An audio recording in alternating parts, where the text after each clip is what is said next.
Dead by Daylight is a game I've grown very fond of over the years. Having started in early 2019, this game has me hooked. As of now, I have over 500 hours in the game being Killer Main.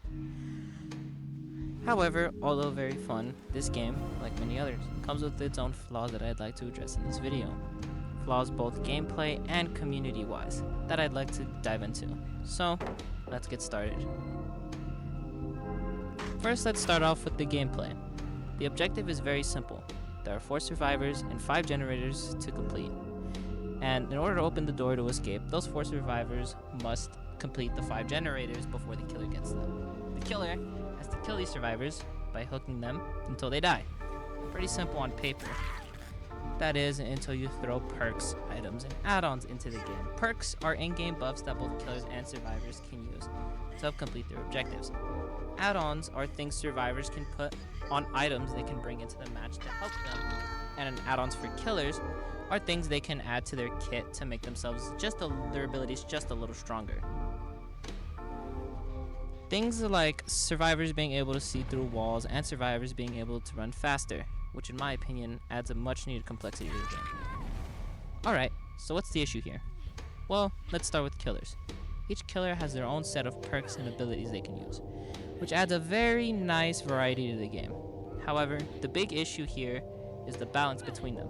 Some killers are simply way stronger than the others, which can make playing Survivor being a challenge.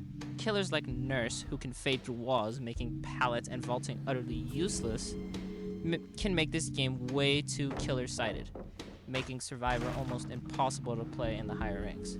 Let's say that you don't want to play that killer. Let's say you want to play a more fun killer, someone on the lower head of the tier list, like Wraith or Hillbilly. Well, the issue with that is survivors doing the same thing, running the best build, the meta, in order to go against you in the higher ranks. Perks like Off the Record and the old school made for this, making this game really hard to play as for killers. And I find a lot of the low tier killers actually be the most enjoyable. The main one that I play being Ghostface. And although his power is very weak when it comes to chase, stalking around the map is very fun to me, especially when I catch survivors off guard. However, when a survivor uses their own perks into their max, aka the meta, it can make it almost impossible to win as some of these weaker killers, as some of the perks are just a little broken, especially for both sides. This imbalance can deter people from the game, forcing some to stick to playing only the very strong killers, which can become unfun over time. And it can lead to survivors being stuck to the same saturated gameplay that they have to get used to. This can make the game get very boring very fast, especially when it comes to gameplay. And in my opinion, I feel like some of the lower tier killers, some of them, can be tweaked in a way so that, people can have fun. Well, that's just the gameplay aspect so far. How about we take a dive into the community? The game's community can be really toxic and pretentious sometimes. What do I mean by this? Well, let's say you want to use Lightborn, a perk that makes you immune to flashlights.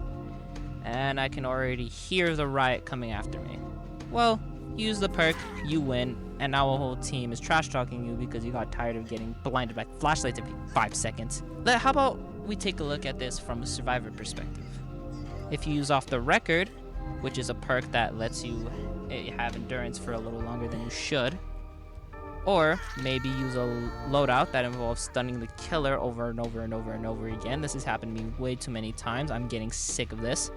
You might also get berated by the killer who believes you are playing unfairly or that you're simply just trying to bully them. And although it's a little more extreme on the killer side than from the survivor's side, it's still a communal issue. The issue with the community is that people want you to play by their rules. They want you to play in the way they think the game is fair, which sometimes can lead to very condescending and very toxic survivors that want you to play the game in one way, and that's their way. Their way is the right way. Considering that perks and gameplay styles can be rather cheap sometimes, I still believe that everyone should be allowed to play in their own way. Another example of this would be slugging and tunneling. Tunneling being the main one. Tunneling is a big issue in this game, and there is a big circle of conflict around it. And it's basically when a killer targets a survivor to get them hooked the max amount of times so that they can die quicker. Although this is annoying when it happens, there are perks and loadouts to prevent it.